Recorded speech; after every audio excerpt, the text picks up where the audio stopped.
ইত্তাখাযু আহবারহুম ওয়া রুহবানাহুম আরবাবাম মিন দুনিল্লাহ, তারা নিজেদের ধর্মের রাহেব পাদ্রী, নিজেদের ধর্মযাজকদেরকে আল্লাহর বিপরীতে রব মেনেছিল। বনি ইসরাঈলদের বদস্বভাব কোরআনে আল্লাহ রাব্বুল আলামিন উল্লেখ করে আমাদেরকে চিরকালের জন্য সাবধান করতে চেয়েছিলেন। কিন্তু দুঃখজনক বাস্তবতা হচ্ছে আজকের দুনিয়ার অধিকাংশ মুসলমান কোরআন আর হাদিসের মূল মাপকাঠি বাদ দিয়া নিজের সোসাইটির আলেমের পূজা করছে, নিজের দলের অনুসৃত আলেমের পূজা করছে, নিজের মনের মনোপুত শায়েখ ডক্টর আল্লামা মুফতি মুহাদ্দিসের পূজায় লিপ্ত হয়েছে। সুতরাং যে মুমিনের জীবনের যে কাজটা, যে বিশ্বাসটা, যে কর্মটা এই দুই মাপকাঠির বাইরে যাবে, আল্লাহ রাব্বুল আলামিন যেভাবে সাবধান করেছেন, লা তুবতিলু আমালাকুম, সাবধান আমার বান্দারা, আল্লাহর আনুগত্যের বাইরে গিয়ে, রাসূলের অনুসরণের বাইরে গিয়ে তোমরা তোমাদের আমলগুলো বরবাদ করো না। যখনই কোনো মুমিনের জীবনের কোনো আকীদা, বিশ্বাস বা আমল কর্মসূচি কোরআন আর সুন্নতের বাইরে যাবে, তখনই সেটা আল্লাহ রাব্বুল আলামিনের কাছে কবুল নয়, বাতিল গণ্য হবে। ফতোয়াকার স্বয়ং আল্লাহর ফতোয়া, পাশাপাশি রাসূলের ফতোয়া নেন।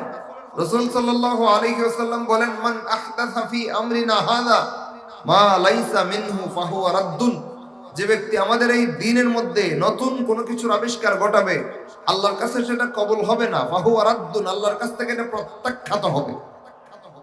তাহলে মুমিনের জীবনের কোনো আকীদা, কোনো আমল, কোনো কাজ, কোনো বিশ্বাস যদি কোরআনের আনুগত্যের বাইরে চলে যায়, রাসূলের সুন্নাহর অনুসরণের বাইরে চলে যায়, কবুল না বাতিল? ফতোয়া কার কার? আল্লাহর এবং রাসূলের ফতোয়া। কথাগুলো ভূমিকা, শুধু ভূমিকা নয়, পরবর্তী 1 ঘন্টার আলোচনা শোনার এটা মাইল ফলক। এটা যদি মনে না রাখেন, পরের 1 ঘন্টার আলোচনা কিচ্ছু বুঝে আসবে না।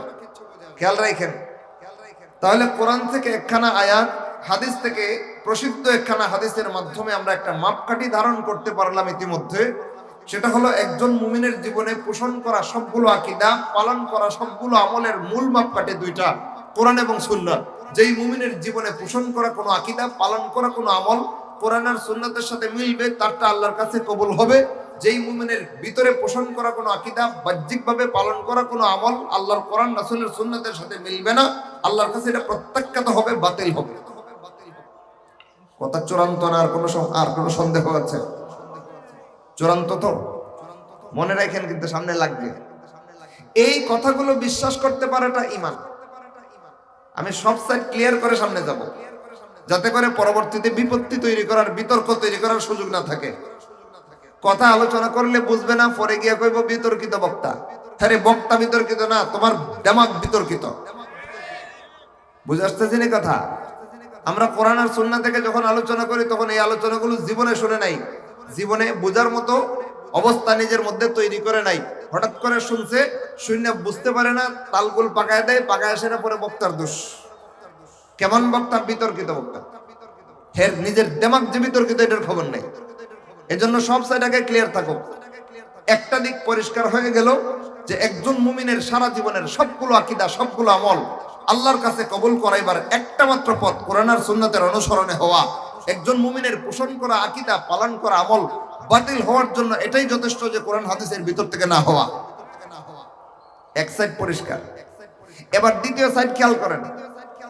যে মুমিন এই কথাখানা বিশ্বাস করবে না, যে মুমিন এই মৌলিক নীতিমালাটা ধারণ করবে না, সে মুমিন না। সে হয়তো মুনাফিক, নয়তো কাফের।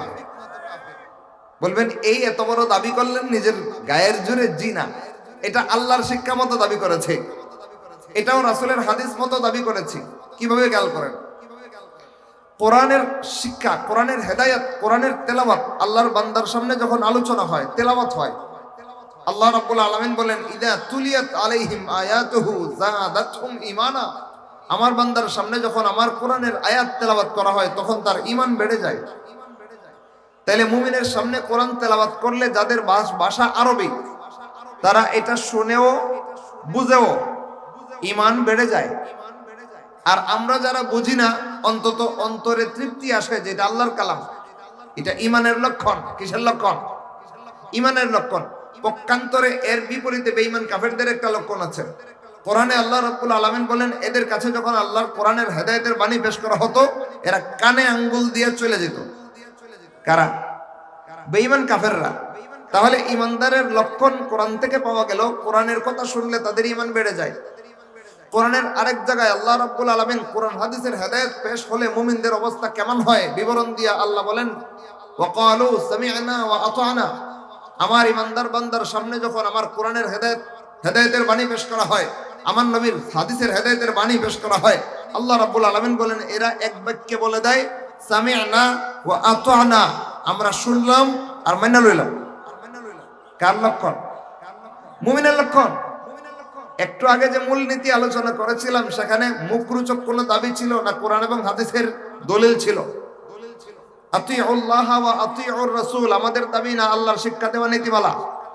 মান আহদাসা ফি আমরিনা হাযা মা লাইসা মিনহু ফাহুয়া রাদ্দুন আমাদের দাবি না, রাসূলের শিক্ষা দেওয়া নীতিমালা। এই দুইটা নীতিমালা আল্লাহর কাছ থেকে সরাসরি এসেছে, রাসূলের কাছ থেকে সরাসরি এসেছে। এই দুইটা আয়াত, এই আয়াত এবং হাদিস, এই দুইটা দলিল যাদের সামনে পেশ হলে পরে তারা মানতে পারে, এক বাক্যে বলে দেয় সামি'না ওয়া আতা'না, আমরা শুনলাম মাইনা লইলাম, এরা নিঃসন্দেহে ঈমানদার। এরা নিঃসন্দেহে কি? ঈমানদার। কারণ ঈমানদারের বৈশিষ্ট্য আল্লাহ কোরআনে বলেছেন, এদের কাছে কোরআন আর হাদিসের হেদায়েত পেশ হলে এক বাক্যে বলে দেয় শুনলাম মেনে নিলাম। চুচেরা করে না, কেন কিভাবে আপত্তি তুলে না, এক বাক্যে মেনে লয়। তাহলে কোরআন হাদিসের মূলনীতি সামনে আসার পরে আমাদের দৃষ্টিভঙ্গি কেমন হওয়া উচিত? চুচেরা কেন কিভাবে ব্যাখ্যা খোঁজা, না সাথে সাথে মেনে নেওয়া? না বুঝলে বিজ্ঞ আলেমদের কাছে যাবেন, সেটা ভিন্ন বিষয়, কিন্তু অন্তর থেকে এটাকে মেনে নিতে হবে। এটা আল্লাহর কালাম, এটার পক্ষে থাকতে হবে, এটা রাসূলের হাদিস, এর পক্ষে থাকতে হবে, বিপক্ষে যাওয়া যাবে না। কথা পরিষ্কার গেল? একটা নীতিমালা কোরআন হাদিসের হেদায়েত আল্লাহর বান্দাদের সামনে পেশ হলে মুমিনদের একটা চিত্র কোরআন থেকে আমাদের চোখের সামনে উদ্ভাসিত হয়ে গেল। সেটা হলো মুমিনের সামনে কোরআন হাদিসের হেদায়েত পেশ হলে তারা বুঝুক আর না বুঝুক, সহজ লাগুক কিংবা কঠিন লাগুক, এক বাক্যে বলে দেয় শুনলাম আর মেনে নিলাম। কার বৈশিষ্ট্য? মুমিনের। পক্ষান্তরে এর বিপরীতে বেঈমান কাফেরদের একটা বৈশিষ্ট্য আছে। এদের কাছে কোরআন বা হাদিসের হেদায়েতের বিষয় পেশ করলে পরে, কোরআনের আয়াতে এসেছে আল্লাহ রাব্বুল আলামিন বলেন মুশরিকিনদের ব্যাপারে, এদের কাছে যখন কোরআনের তেলাওয়াত করা হতো, ইসলামের শিক্ষা নিয়ে আলোচনা করা হতো, তারা কানে আঙ্গুল দিয়ে ওখান থেকে পলায়ন করত।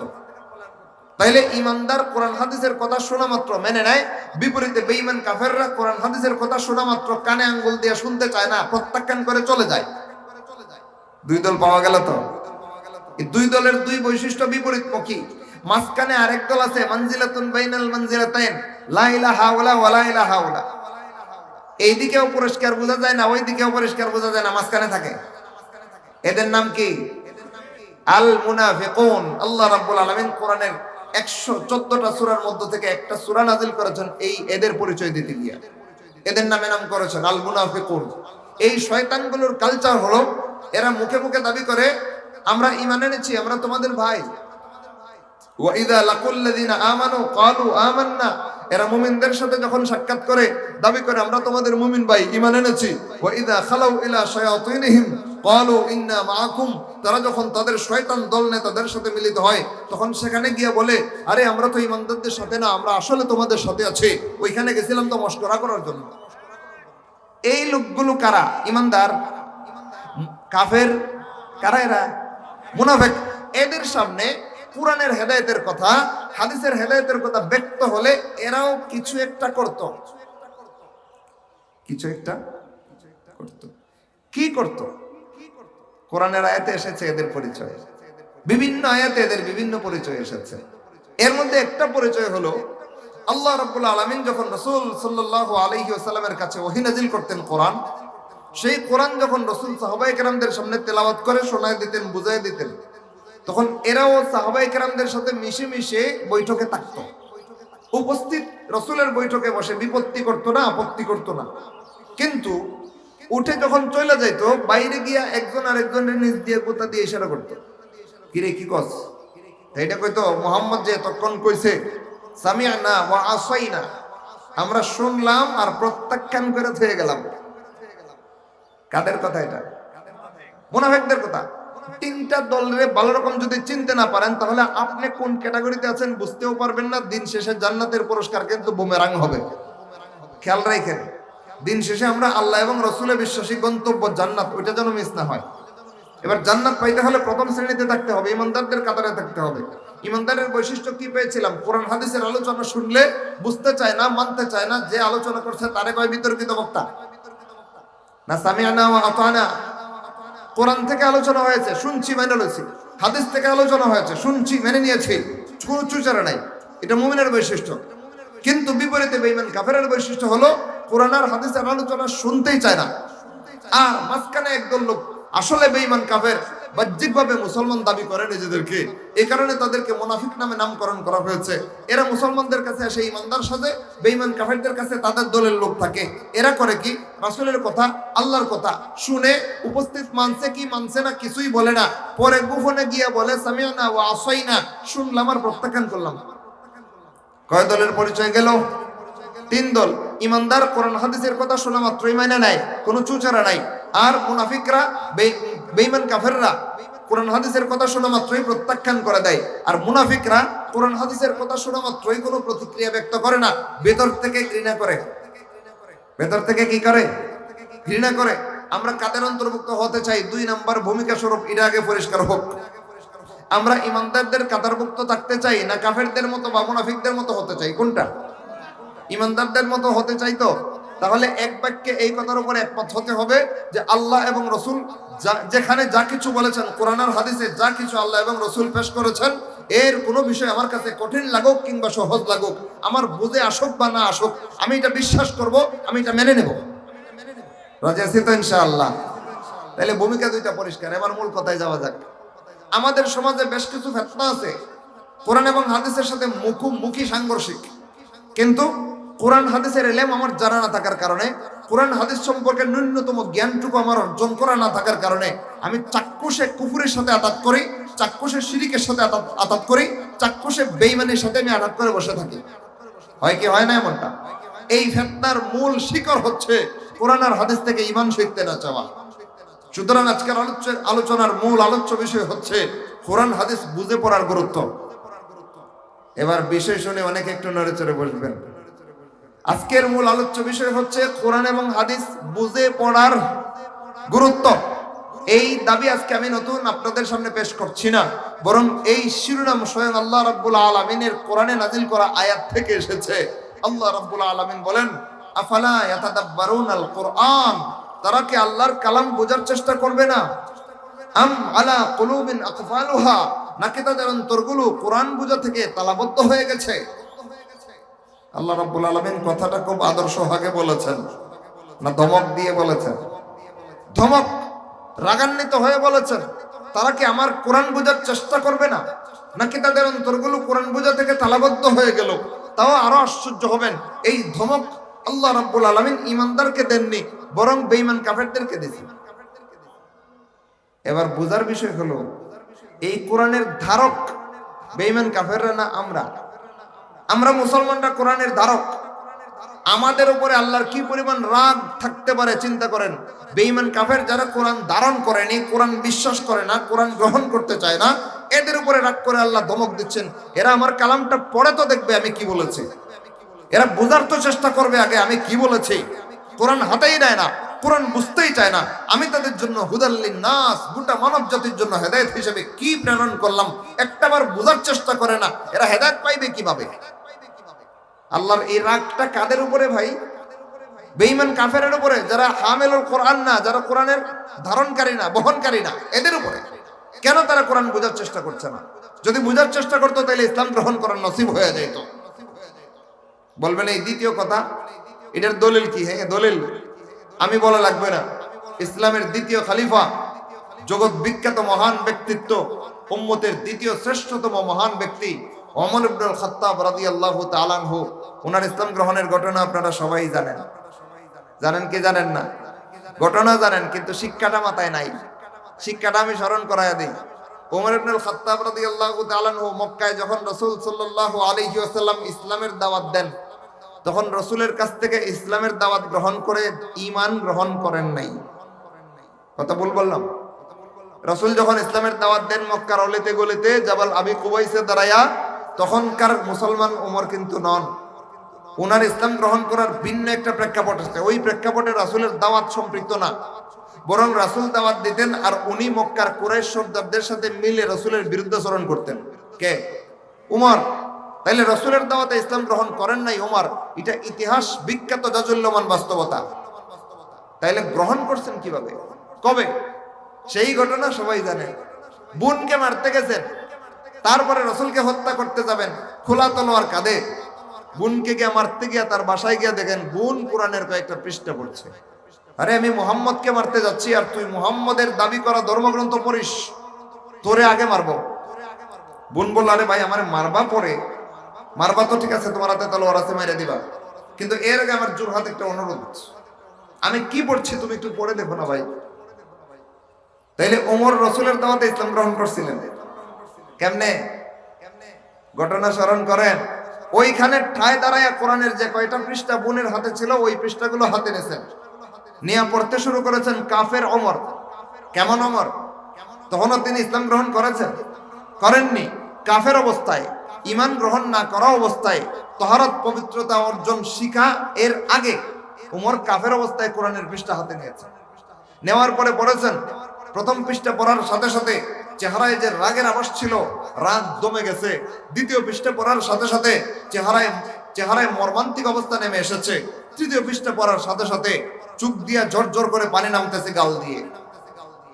এরপরে বলতেছেন, এই কোরআন যেটা তুই পড়ছিস বোন, এটা মিথ্যা হতে পারে না, এটা অলৌকিক কথা। যদি মুহাম্মদ এই কোরআন নাজিল হওয়ার দাবি করে থাকেন তাইলে মুহাম্মদ সত্য।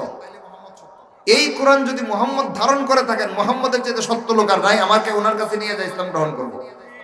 এবার বলেন ওমরের ইসলাম গ্রহণ নসিব হয়েছে রাসূলের দাওয়াত কি দিয়া? হাদাল কোরআন।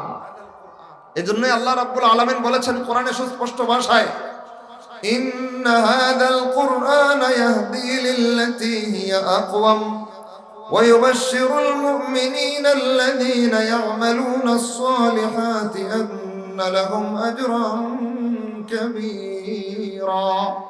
আল্লাহ বলেন নিশ্চয়ই এই কোরআন গোটা মানব জাতিকে সেই পথটাই প্রদর্শন করে যা সর্বাধিক সরল সহজ। কোরআন যে পথ দেখায়, কঠিন আঁকাবাঁকা পথ দেখায় না সোজা পথ দেখায়? বনি ইসরাইলের আয়াত। আল্লাহ রাব্বুল আলামিন বলেন নিশ্চয়ই এই কোরআন গোটা মানব জাতিকে সেই পথটা প্রদর্শন করে যা সর্বাধিক সহজ সরল আল্লাহ রাব্বুল আলামিন পর্যন্ত পৌঁছায় দেয়। তাইলে কোরআনের সহজ সরল পথ আল্লাহ কোরআনে পেশ করে রেখেছেন কার জন্য, সেটা আমাদের বোঝা হলো আজকের আলোচ্য বিষয়ের সবচেয়ে গুরুত্বপূর্ণ অধ্যায়। আমাদের সমাজের অধিকাংশ মুসলমান মনে করে কোরআনের হেদায়েত আমি পড়ার জন্য না, আলেমরা পড়বে আর আমারে বোঝাবে। বুঝেন না এই কথা?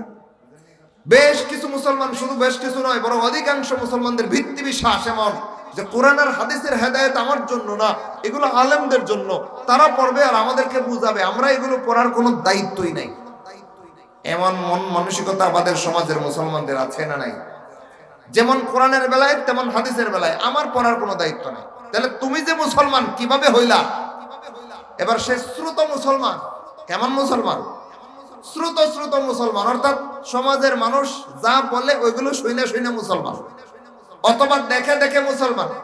মানুষ যা করে ওইটা দেখে দেখে ইসলাম পালন করছে, দেখে দেখে মুসলমান। আর নয়তো মন গড়া মুসলমান। কেমন মুসলমান? মন গড়া মুসলমান, মনে যা ইসলামের নামে আসে তাই করে, আবার এটা ইসলাম মনে করে। আরো কিছু লোক অন্ধভক্ত মুসলমান, এরা কোরআন হাদিস বুঝার কোনো দরকার মনে করে না, মনে করে আমি যে সোসাইটিতে আছি আমার সোসাইটির আলেমরা যা বলে তাই ইসলাম। যে দল করে মনে করে আমার দলের আলেমরা যা দাবি করে ওইটাই ইসলাম। এরা দিন শেষে কোরআন আর হাদিসের মূল মাপকাঠি পর্যন্ত যাওয়ার কোনো দরকার মনে করে না। এই হচ্ছে আমাদের সমাজের কোটি কোটি মুসলমানদের ইসলাম পালনের বাস্তব ভিত্তিক কতগুলো নমুনা। অথচ ইসলাম পালনের মূল ঠিকানা কোন দল, কোন সোসাইটি। ইসলাম পালনের মূল ঠিকানা সমাজের রেওয়াজ। ইসলাম পালনের মূল ঠিকানা মন গড়া ভিত্তি। ইসলাম পালনের মূল ঠিকানা কারো কথা শুনে শুনে পালন করা। তাহলে মূল ঠিকানা কোথায়? আল্লাহ কি বলেছিলেন? আতিউল্লাহ ওয়া আতিউর রাসূলা। জীবনের সবকিছু আল্লাহর আনুগত্যের সাথে মিলতে হবে, সবকিছু রাসূলের অনুসরণের সাথে মিলতে হবে। এবার আল্লাহর আনুগত্যের সাথে মিলছে কিনা কোরআন যদি পড়ার চেষ্টা করেন আপনি বুঝবেন কিভাবে? রাসূলের অনুসরণের সাথে আপনার দিন পালন মিলছে কিনা রাসূলের হাদিস যদি চোখের সামনে আনতে না চান বুঝবেন কিভাবে? এবার এসে বলবে না আমার আমার সোসাইটির আলেমরা তো আমাকে গাইডলাইন দিচ্ছে। আপনার সোসাইটির আলেমরা যে আপনাকে গাইডলাইন দিচ্ছে, ওই গাইডলাইন সঠিক না বেঠিক সেটা আপনাকে কে বলেছে? হ্যাঁ, এবার বলবেন যে আমার দলের আলেমরা তো সঠিকই কয়। এটা বনি ইসরাইলেরও বলতো, কুল্লু হিজবিন বিমা লাদাইহিম ফারিহুন। বনি ইসরাইলদের একটা বদভ্যাস ছিল, ফাররাকু দীনাহুম ওয়া কানু শিয়া। এরা আল্লাহর দ্বীনকে নিয়ে বিভক্ত হয়ে যেত। আল্লাহর দ্বীনের বিভিন্ন বিষয়কে পক্ষে বিপক্ষে অবস্থান নিয়ে দ্বীনকে টুকরা টুকরা করে দ্বীনের এক একটা বিষয়ের পক্ষে এক এক দল গিয়ে আরেক দলের বিপক্ষে হয়ে দলে দলে বিভাজন হয়ে যেত। কার অভ্যাস? বনি ইসরাইলের। ওয়া কানু শিয়া, এরা দলে উপদলে বিভক্ত হয়ে পড়তো। কুল্লু হিজবিন বিমা লাদাইহিম ফারিহুন। যে যেই দলের অন্তর্ভুক্ত হইতো সে মনে করতো আমার দলটাই রাইট, আমার দলটাই সঠিক, অন্য সব দল বেঠিক। কিরে ভাই, নিজের দাবিতে নিজের দলরে সঠিক মনে করার বদভ্যাস মুমিনের না বনি ইসরাইলের? তো এই অভ্যাস আমার মধ্যে কেন? আজকে আমার মধ্যে এই অভ্যাস শিকড় কেড়ে বসেছে। আমার দলের অনুসৃত আলেমরা যেটা বলছে এটাই সঠিকের মাপকাঠি। আমার সোসাইটির অনুসৃত শায়েখ ডক্টর আল্লামা মুফতি মুহাদ্দিস উনি যেটা বলছেন এটাই শরিয়াত। এমন দৃষ্টিভঙ্গি আমাদের আছে না নাই? মারাত্মক ধরনের জঘন্যতম কোরআন সুন্নাহ বিকৃতিমূলক দৃষ্টিভঙ্গি এটা, যেই দৃষ্টিভঙ্গির কারণে সারা পৃথিবীর মুসলমান আজকে শততা বিভক্ত, দলে উপদলে বিভক্ত হয়ে টুকরায় টুকরায় সারা দুনিয়ার বেঈমান কাফেরদের কাছে লাঞ্ছনা শিকার হচ্ছে। ঐক্য আসতে পারে না। কেমনে আসবে রে ভাই? ঐক্য আসার মাপকাঠি তো কোরআন আর সুন্নাহ। সেই কোরআন ঐক্যের মাপকাঠি, যেই কোরআন এক আল্লাহ নাজিল করেছেন, দুই আল্লাহ নয়। সেই সুন্নাহ ঐক্যের মাপকাঠি, যেই সুন্নাহ এক রাসূলের, পাঁচ রাসূলের না। তাইলে এক কোরআন এক রাসূলের সুন্নাহ যদি মানতে হয়, সেখানে আর দলাদলি আর বিভক্ত হওয়ার কোনো সুযোগ থাকে না। সেখানে ঐক্যবদ্ধ হতে বাধ্য হয় মুসলমান। এটাও আল্লাহ তাআলা কোরআনে বলে দিয়েছিলেন, কিন্তু আমরা ছেড়ে দিয়েছি। কারণ আমাদের কাছে কোরআন হাদিস দলিল না, আমাদের কাছে দলিল আমার সোসাইটির আলেম। আমাদের কাছে কোরআন এবং সুন্নাহ দলিল না, আমাদের কাছে দলিল হয়ে যায় নিজের দলের অনুসৃত আলেম। অথচ ওইটারে আল্লাহ কঠিন ভাষায় কোরআনে নিন্দা করে বলেন, ইত্তাখাযু আহবারহুম ওয়া রুহবানাহুম আরবাবাম মিন দুনিল্লাহ। তারা আল্লাহর বিপরীতে নিজেদের ধর্মের আলেমদেরকে খোদা মানছে, রব বানাইছে। রব, আলেমদেরকে আবার রব বানায় কেমনে? এই আয়াত নাজিল হয়েছে ইহুদিদের বেলায়। তৎকালীন সময়ে রাসূল যখন আয়াত নাজিল হওয়ার পরে সাহাবায়ে কেরামদের সামনে তেলাওয়াত করে পেশ করলেন, সাহাবায়ে কেরামদের মধ্যে একজন ছিলেন ইহুদি থেকে ইসলাম গ্রহণ করেছেন। তিনি বললেন, হে আল্লাহর রাসূল, আয়াতটা আমি বুঝতে পারিনি। আমরা যখন ইহুদি ছিলাম কোনো আমাদের ধর্মের কোনো রাহেব পাদ্রীকে তো কোনোদিন গিয়া বলেনি আপনি আমাদের রব, এটা তো বলেনি। তাহলে আল্লাহ যে বলতেছেন যে ইহুদিরা নিজেদের ধর্মের আলেম পাদ্রীদেরকে রব মানতো, এটা কিভাবে?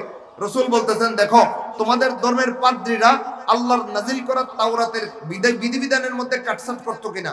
তিনি বললেন, হ্যাঁ রাসূল করতো। রাসূল বললেন, তোমাদের ধর্মের পাদ্রীরা আল্লাহর কিতাবের বিপরীতে যা কিছু কাটছাঁট করে নতুন তৈরি করত, আল্লাহর বিপরীতে সেইগুলো তোমরা মানতা কিনা? ইত্তাখাযু আহবারহুম ওয়া রুহবানাহুম আরবাবাম মিন দুনিল্লাহ।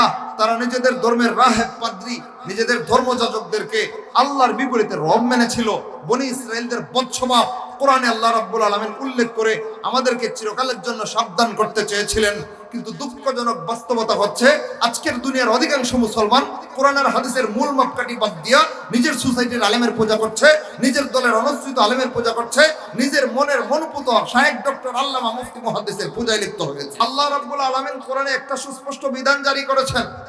আমলের কথা পড়ে, আমলের উপরে হচ্ছে ঈমান, ঈমান ছাড়া আমল কবুল হয় না। আর ঈমান কবুল হতে হলে ঈমানের দুইটা সাক্ষী আছে, আশহাদু আল্লা ইলাহা ইল্লাল্লাহ ওয়া আশহাদু আন্না মুহাম্মাদান আবদুহু ওয়া রাসূলুহু। দুই সাক্ষীর মধ্যে প্রথম সাক্ষী হচ্ছে লা ইলাহা ইল্লাল্লাহ, এই কথার সাক্ষী দেওয়া, যেটাকে বলা হয় তাওহীদের কালেমা, আল্লাহর একাত্মবাদের সাক্ষী দেওয়া। সেই তাওহীদের রুকন রয়েছে দুইটা। আল্লাহ রাব্বুল আলামিন বলেন, ফামান ইয়াকফুর বিত-তাগুত ওয়া ইউমিন বিল্লাহ, যে ব্যক্তি তাগুত অস্বীকার করবে, এক আল্লাহর প্রতি ঈমান আনবে, ফাকাদ ইসতামসাকা বিল উরওয়াতিল ওয়াসকা, সে জান্নাত পর্যন্ত পৌঁছার মজবুত হাতল ধরে ফেলেছে। তাহলে তাওহীদের রুকন কয়টা? কোরআনে আলোচিত তাওহীদের রুকন কয়টা? দুইটা। প্রথম রুকন কুফর বিত-তাগুত, তাগুত বর্জন করা। দ্বিতীয় রুকন ঈমান বিল্লাহ, এক আল্লাহর প্রতি ঈমান আনা। এটাকে আল্লাহ রাব্বুল আলামিন এবং রাসূল সাল্লাল্লাহু আলাইহি ওয়াসাল্লাম তাওহীদের কালেমা শিক্ষা দেওয়ার সময় দুইটা রুকন একসাথে বপন করে শিক্ষা দিয়েছেন। বলবেন কিভাবে? তাকান কালেমার দিকে, লা ইলাহা, তাগুত অস্বীকার, ইল্লাল্লাহ, একমাত্র আল্লাহ মানছি। তাহলে এই একটা তাওহীদের কালেমার মধ্যে কয়টা অংশ? দুইটা। প্রথম অংশে তাগুত অস্বীকার, দ্বিতীয় অংশে এক আল্লাহকে মানার ঘোষণা। এই দুইটা ঘোষণার সমন্বয়ে আপনি তাওহীদপন্থী। বুঝতেছেন নি কথা? এবার আপনার সোসাইটির মুফতি, মুহাদ্দিস, শায়েখ, ডক্টরকে আপনি রব মানছেন, আল্লাহর বিপরীতে যা দাবি করেছিলাম, হাতে কলমে প্রমাণ চোখের সামনে ধরাই দিই। একটু মাথাটা সোচ্চার রাখেন, বিবেকটা সজাগ রাখেন একটু। আল্লাহ রাব্বুল আলামিনের শিক্ষা দেওয়া তাওহীদের নীতিমালায় তাগুত বর্জন ছাড়া আল্লাহর প্রতি ঈমান গ্রহণযোগ্য হয়ই না, হবেই না, কোনো রাস্তা নাই। এক আল্লাহ বিশ্বাসী কথাটা দাবি করার আগে আপনাকে বলতে হবে কোনো তাগুত মানে না। বুঝতেছেন নি কথা? এখন তো প্রসঙ্গক্রমেই চিনতে হয় তাগুত কি, তাগুত কাকে বলে। কোরআনে আল্লাহ রাব্বুল আলামিন যতগুলো তাগুতের সন্ধান দিয়েছেন, এর মধ্যে থেকে আমাদের সমাজের সবচেয়ে ভয়ঙ্করতম তাগুতের নাম হচ্ছে আল হাকিমুল মুবাদ্দিলুল শারঈল্লাহ, যেই শাসক আল্লাহর বিধান রদবদল করে। কোন শাসক যদি আল্লাহর কোরআনের বিধানের বিরুদ্ধে নতুন বিধান তৈরি করে, ওই শাসক আল্লাহর ফতোয়া মতে তাগুত। বলবেন দলিল কোথায়? আসেন কোরআন থেকে দলিল দেই। একটা দলিল নিজে থেকে বলবো না, একটা দলিল ইস্তেহাদ করার কোনো প্রয়োজন নাই। প্রত্যেকটা কথা কোরআনের আয়াতে, হাদিসে সুস্পষ্টভাবে বিদ্যমান রয়েছে। শুধু আয়াতগুলো চোখের সামনে আনতে পারলেই আপনার ঈমান ক্লিয়ার। এবার আসেন তাগুত সম্পর্কে আল্লাহ রাব্বুল আলামিন কোরআনে যা বলেছেন, এর মধ্যে একটা দাবি আমরা করেছিলাম, আল্লাহর দ্বীনের বিধান রদবদলকারী শাসক তাগুত হয় কিভাবে। আল্লাহ রাব্বুল আলামিন এক জায়গায় ওহী নাযিল করে বলেন, ইউরিদুনা আইয়াতাহাকামু ইলা তাগুত। আমার বান্দাদের মধ্যে একটা দল এমন রয়েছে, একদল লোক এমন আছে যারা তাগুতের কাছ থেকে বিচার ফয়সালা চায়। তার মানে হলো আল্লাহর কোরআন দিয়ে বিচার ফয়সালা না করে, কোরআন বাদ দিয়ে ভিন্ন কিছু দিয়ে যারা বিচার ফয়সালা করে, এরা কি ভাই? তাগুত। আল্লাহ বলতেছেন ইউরিদুনা আইয়াতাহাকামু ইলা তাগুত। এরা আশা করে, এরা তামান্না করে, এরা ইচ্ছা করে আমার বিপরীতে তাগুতের কাছ থেকে বিচার ফয়সালা নেওয়ার। এখন পরিষ্কার আয়াত, সুস্পষ্ট শিক্ষা আমাকে এটাই দিচ্ছে যে আল্লাহর বিচার ব্যবস্থার বিপরীতে কোনো বিচার ব্যবস্থা যারা গ্রহণ করবে, এরা তাগুতের পূজায় লিপ্ত হয়েছে। কার পূজা? তাগুতের পূজা। এর পরের অংশে আল্লাহ রাব্বুল আলামিন বলেন, ওয়াকাদ উমিরু আই ইয়াকফুরু বিহ। আমার প্রত্যেকটা তাওহীদপন্থী বান্দাকে নির্দেশ করা হয়েছিল তারা যেন তাগুতকে আগে বর্জন করে। এই আয়াতকে আমি এখানে বসে বানাইলাম না, আল্লাহ নাজিল করছেন। এবার আসেন, আমরা আলেম পূজায় লিপ্ত হয়েছি, শায়েখ পূজায় লিপ্ত হয়েছি, ডক্টর পূজায় লিপ্ত হয়েছি, আল্লামা পূজায় লিপ্ত হয়েছি, মুফতি পূজায় লিপ্ত হয়েছি, মুহাদ্দিস পূজায় লিপ্ত হয়েছি। কিভাবে? একজন শায়েখ, একজন আল্লামা, একজন মুফতি, একজন মুহাদ্দিস, একজন ডক্টর যখন দেখি তাগুতের গোলামি করে, তখন আমার দায়িত্ব কি ছিল? বিতর্কিত আপনার ব্রেন, জেহেন, কিন্তু দুষবেন বক্তারে। মনোযোগ দিয়ে খেয়াল করেন। বলতেছিলাম আমরা শায়েখ পূজায় লিপ্ত, ডক্টর পূজায় লিপ্ত, আল্লামা পূজায় লিপ্ত, আলেম পূজায় লিপ্ত, মুফতি পূজায় লিপ্ত, মুহাদ্দিস পূজায় লিপ্ত। কিভাবে? যখন দেখি একজন শায়েখ, একজন ডক্টর, একজন আল্লামা, একজন মুফতি, একজন মুহাদ্দিস তাগুতকে অনুসরণ করতে বলে। এমন আলেম নাই আমাদের সমাজে? বেশ কিছু আলেম আমাদের সোসাইটির মধ্যেও এমন ছিল কিনা যারা বিগত 15 বছর তাগুত শাসকের পাউ চাটছে? ছিল কি? ছিল তো। এবার একজন আলেম যখন তাগুতের গোলামিতে লিপ্ত হয়, আমার দায়িত্ব কি ছিল? তাগুতের গোলামিতে লিপ্ত হওয়া আলেমকে আলেম হিসেবে মান্য নেওয়া, তার অনুসরণ করা, না ওই ক্ষেত্রে তারে বর্জন করা? করতে পারছেন বর্জন? পারছেন? এখনো ওই তাগুতের গোলামগুলো আপনাদের মস্তিষ্কের উপরে, আপনাদের মাথার উপরে বসে কর্তৃত্ব করছে ধর্মীয় অঙ্গনে। করছে কি করছে না ভাই? তাহলে বুঝতে হবে যে আলেমরা তাগুতের সাথে আপোষ করে, এরা তাগুতের বান্দা, এরা আল্লাহর বন্দেগী থেকে ছিটকে পড়ে তাগুতের বন্দায় রূপান্তরিত হয়েছে। এমত অবস্থায় আল্লাহ রাব্বুল আলামিন আমাদেরকে প্রথম নির্দেশ করেছিলেন, আল্লাহর প্রতি ঈমান আনার ঘোষণার আগে ঘোষণা করে তাগুত বর্জন করেছি। যে আলেম তাগুতের অনুগামী হয়, তাগুতের সাথে তাকে বর্জন করা যেখানে আমার ঈমানের অনিবার্য দায়িত্ব ছিল, সেইখানে সেই আলেমের অনুগত্য করা, তাগুত শাসকদের গুণ কীর্তনে লিপ্ত হওয়া। এবার বলেন, এই আলেমদের অনুসরণ করা মানে কি আল্লাহর বিরুদ্ধে তাগুতের পূজা করা কিনা? আমাদের মধ্যে আছে না নাই? এই কারণেই ভাই তাগুতের পূজারী আমরা হয়ে যাচ্ছি আলেমদের অনুসরণের মাধ্যমে। সুতরাং যেই আলেমের অনুসরণ করলে তাগুতের পূজারী হতে হয়, যেই আলেমের অনুসরণ করতে গেলে আমার তাওহীদ ধ্বংস হয়ে তাগুতের গোলাম হতে হয়, সেই আলেমকে বর্জন করা আমার ইমানি দায়িত্ব। ওইখানে যখন আলেম বর্জন করি না, শ্রদ্ধা দেখাই, সম্মান দেখাই, এত বড় বুজুর্গ, এত সাদা দাড়ি, এত বয়োজ্যেষ্ঠ মুরব্বী, কেমনে কমো? ওই সময় থেকেই আপনি বয়সের পূজা আর ব্যক্তিত্বের পূজায় লিপ্ত হয়েছেন। যার চাক্ষুষ কর্মকাণ্ড তাগুতের সাহায্য করে, যার চাক্ষুষ কর্মকাণ্ড আল্লাহর জমিনে আল্লাহর দ্বীনের তাওহীদের শিক্ষাকে বঞ্চিত করে, ধ্বংসস্তূপে নিমজ্জিত করার পিছনে যার কার্যকরী হাত রয়েছে, সেই সমস্ত আলেমদেরকে যখন শ্রদ্ধা করতে যান, তখন আপনি আল্লাহর বিরুদ্ধে তাগুতকে সম্মান করতে গেছেন। এবার এমত অবস্থায় আলেম মানা মানে তাগুত মানা। আলেম মানা মানে কি মানা? তাগুত মানা। তাগুত মানার মানে হচ্ছে ইবাদত না শিরিক? এই শিরিকের পথে যখন হাঁটেন আল্লাহর আনুগত্যের বিপরীতে একজন আলেমকে মানতে গিয়া, তখন এটা আলেমের অনুসরণ হয় না, এটা আলেমের পূজা হয়। এটা কি হয়? আলেমের পূজা হয়। এবার এত বড় সমস্যা আমাদের কাছে আসলো কিভাবে? মূল সমস্যা শিকড়ে। কেন? কারণ আমার ইসলাম যদি আমি আল্লাহর কালাম থেকে বুঝে নিতাম, তাইলে কোন আলেম তাগুতের পূজায় লিপ্ত হয়েছে ওইটা চোখের সামনে সুস্পষ্টভাবে ধরা পড়ে যেত। কোন আলেম তাগুতের বিরুদ্ধে বিদ্রোহ করে চলে, সেই আলেম হক্কানি আলেমদেরকে আমাদের চোখের সামনে পরিষ্কারভাবে ধরা পড়ে যেত। কিন্তু আমি আমার ঈমান, আমার ইসলাম, আমার দিন আল্লাহর কালাম থেকে নিচ্ছি না, আমার কোরআন, আমার সুন্নাহ থেকে আমি আমার নিজের জীবন সাজাচ্ছি না, জীবন সাজাচ্ছি সোসাইটির আলেমদের কথায়। দিন শেষে আমার সোসাইটির আলেম যখন তাগুতের পূজায় লিপ্ত হয়, তখন আলেমের অন্ধ অনুসরণ করতে গিয়ে আমিও তাগুতের দ্বিতীয় পূজারিতে লিপ্ত হই। এই সমস্যার শিকড় কোথায়? নিজের দিন নিজের কোরআন সুন্নাহ থেকে আয়ত্ত করার চেষ্টা না করা। বুঝতেছেন নি কথা ভাই? তাইলে এবার সহি শুদ্ধভাবে দিন পালন করতে গেলে আমাদের দিন পালনের মাপকাঠি হচ্ছে যার যার সোসাইটির আলেম সম্প্রদায়, যার যার দলের অনুসৃত আলেম, যার যার সমাজের রেওয়াজ, যার যার মন গড়া নীতিমালা। মূল মাপকাঠি কোথায়? কোরআন এবং সুন্নাহ। যতদিন পর্যন্ত আপনার ঈমান কোরআন থেকে সরাসরি নিতে সমর্থ না হবেন, ততদিন পর্যন্ত আপনার ঈমানে কি বেজাল রয়েছে নিজেও বুঝবেন না। যতদিন পর্যন্ত আপনার আমল রাসূলের সুন্নাহ থেকে নেওয়ার চেষ্টা করতে সচেষ্ট না হয়েছেন, ততদিন পর্যন্ত আপনার আমলের মধ্যে কোন কোন জায়গায় ভুল যুগ দেখা দিয়েছে জীবনে কখনো সম্ভব না এটা পাকড়াও করা। অথচ এই সমস্যাগুলো আমরা ভুগি কি ভুগি না? আমরা আল্লাহর বান্দা, রাসূলের উম্মত। আল্লাহর বান্দা মানে আমরা তাওহীদপন্থী, আমরা শিরিক করি না। আর রাসূলের উম্মত মানে আমরা সুন্নাতের অনুসারী, বেদাত করি না। এই তো আমাদের দাবি। কিন্তু আমাদের কার্যকলাপে অসংখ্য অগণিত বেদাত লেপ্টে রয়েছে। আমাদের ঈমানে, বিশ্বাসে, আকীদায়, মানহাজে অসংখ্য অগণিত শিরিক জেকে বসে রয়েছে। কেন? কারণ কোরআন থেকে ঈমান শিখি নাই, রাসূলের সুন্নাহ থেকে আমল শিখি নাই। ওই মূল সমস্যার কারণে এই এতগুলো সমস্যা দেখা দিচ্ছে। তাহলে সবগুলো সমস্যার মূল সমাধান কোন জায়গায়? ফাইন তানাযাতুম ফি শাইইন, অতঃপর কোন বিষয়ে তোমরা দ্বিমত করো, ফারুদ্দুহু ইলাল্লাহি ওয়ার রাসূল, ওই বিষয়টার সুষ্ঠু, সুন্দর এবং একনিষ্ঠ বলিষ্ঠ সমাধানের জন্য কোরআন আর সুন্নাহর কাছে ফিরে নিয়ে যাও। তাহলে যতক্ষণ পর্যন্ত একজন মুমিন তার মূল ইসলাম পালনের কাঠামোটা কোরআন থেকে নেবে না, হাদিস থেকে সরাসরি নেওয়ার চেষ্টা করবে না, ততদিন পর্যন্ত সে যে সোসাইটির মাধ্যমে ইসলাম পালন করুক না কেন একতাবদ্ধ হতে পারবে না, দলে দলে বিভক্ত থাকবে। কারণ দল হাজারটা হয়, কোরআন হাজারটা নয়। দল হাজারটা হয়, রাসূল হাজার জন নন, আমাদের রাসূল একজন। কয়জন? সুতরাং যতদিন পর্যন্ত এক আল্লাহর কিতাব কোরআন, এক আল্লাহর নবীর সুন্নাতে আমরা একাট্টা হতে না পারবো, ততদিন পর্যন্ত সারা পৃথিবীর মুসলমান কখনোই ঐক্যবদ্ধ হতে পারবে না, বরং শততা বিভক্ত হয়ে শুধু মার খেতে থাকবে। এই সমস্যার সমাধান কি?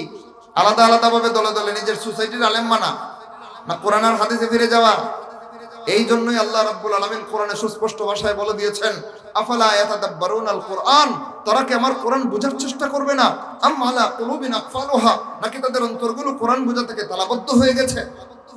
আরেক জায়গায় আল্লাহ রাব্বুল আলামিন বলেন, ওয়ালাকাদ ইয়াসসারনাল কুরআনা লিযিকর ফাহাল মিন মুদ্দাকির, নিশ্চয়ই আমি কোরআনকে উপদেশ গ্রহণ করার জন্য সহজ করে দিয়েছি, আচ্ছা তোমাদের কেউ কোরআন থেকে উপদেশ নেবে?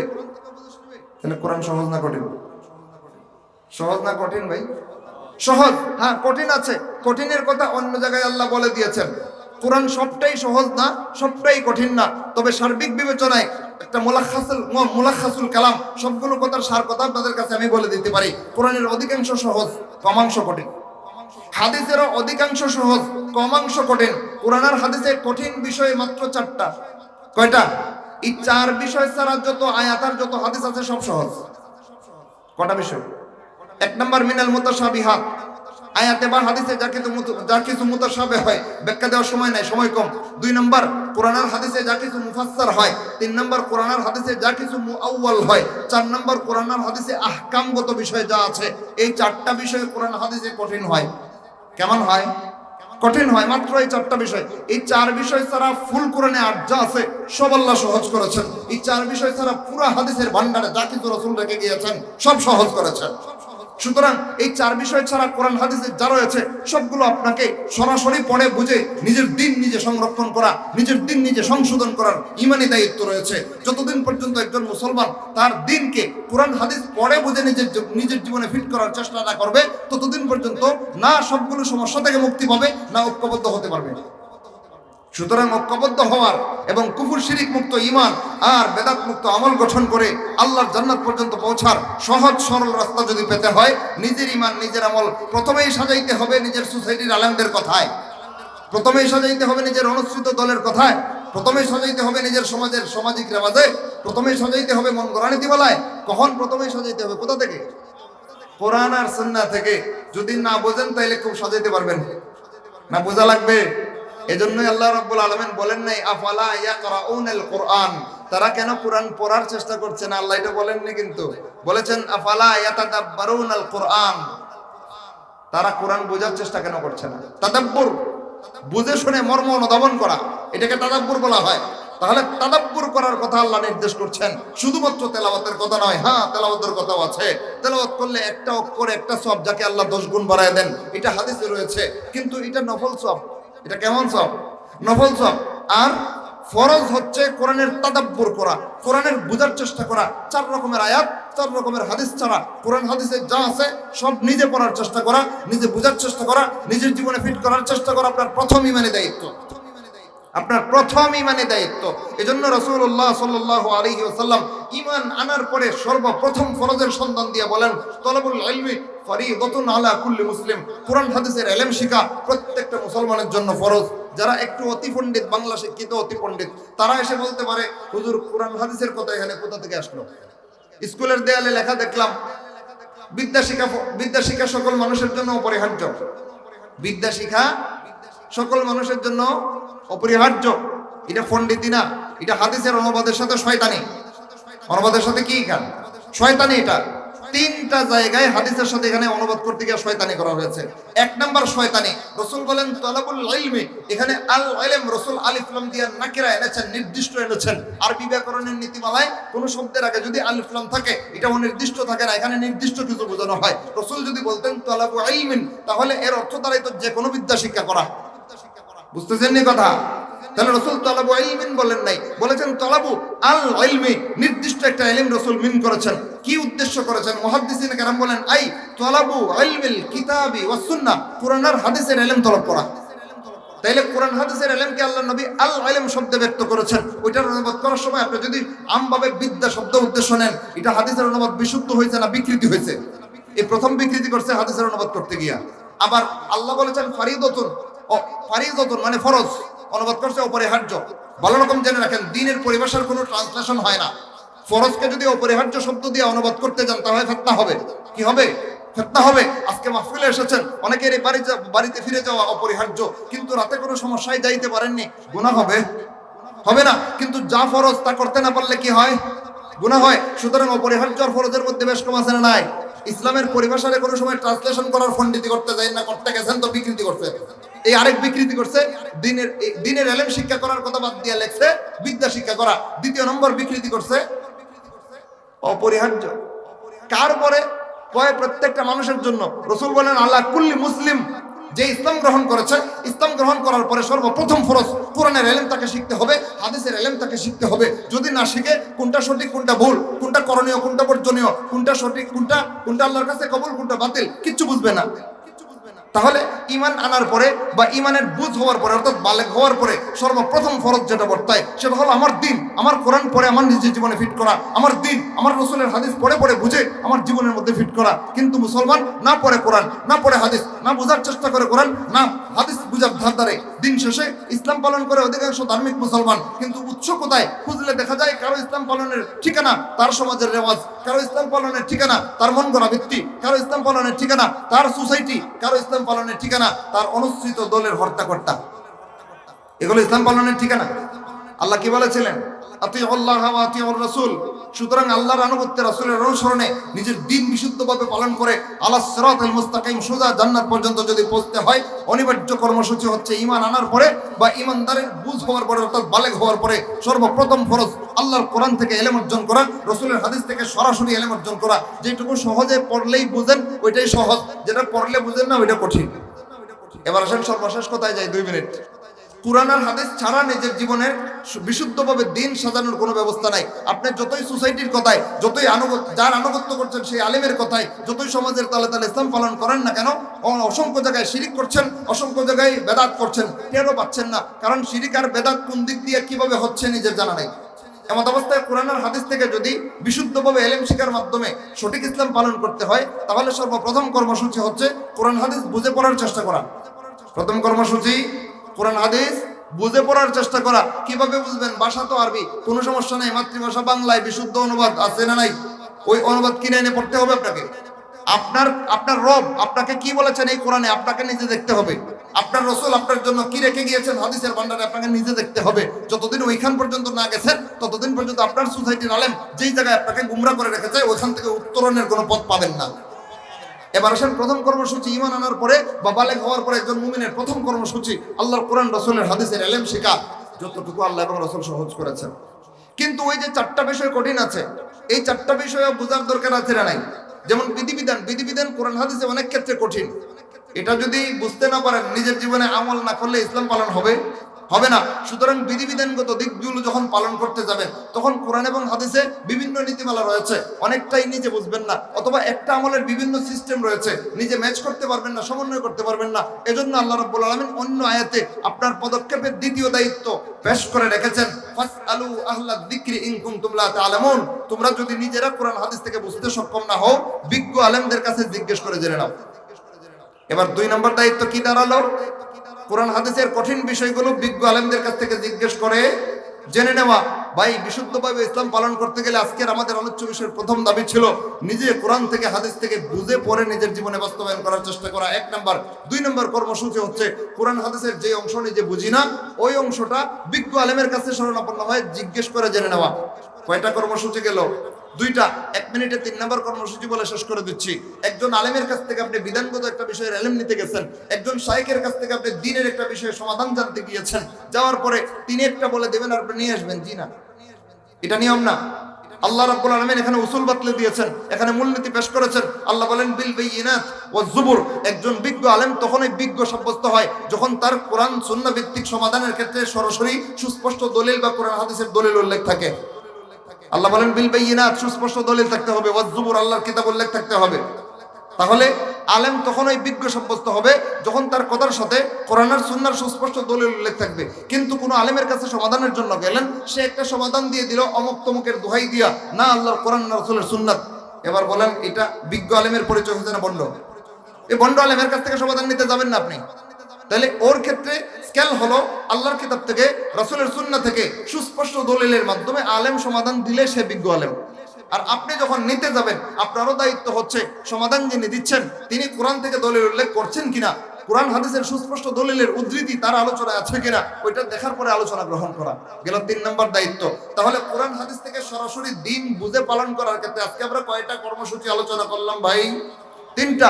1 নম্বর সহজ সরল আয়াত হাদিসগুলো নিজে নিজে পড়া, নিজে বুঝে নিজের জীবনে আমল করার চেষ্টা করা। 2 নম্বর যে আয়াত বা যে হাদিস কঠিন লাগছে ওই 4 ধরনের, অথবা আপনি সহজ হওয়ার পরেও বুঝছেন না, 2 নম্বর কর্মসূচি হচ্ছে বিজ্ঞ আলেমদের কাছে জিজ্ঞেস করে জেনে নেওয়া। 3 নম্বর কর্মসূচি হচ্ছে বিজ্ঞ আলেম যখন সমাধান দিবেন দলিলের ভিত্তিতে দিলে নেব, দলিলের ভিত্তিতে না দিলে নেব না। এতক্ষণ আল্লাহর কোরআন থেকে, রাসূলের সুন্নাহ থেকে কোরআন হাদিস বুঝে পড়ে নিজের জীবনে ফিট করার সম্পর্কে যা কিছু আলোচনা হলো, আল্লাহ রাব্বুল আলামিন কথাগুলো ঠিকমতো বুঝার আমল করার তৌফিক দান করেন। ওয়া আখিরু দাওয়ানা আনিল হামদুলিল্লাহি রাব্বিল আলামিন।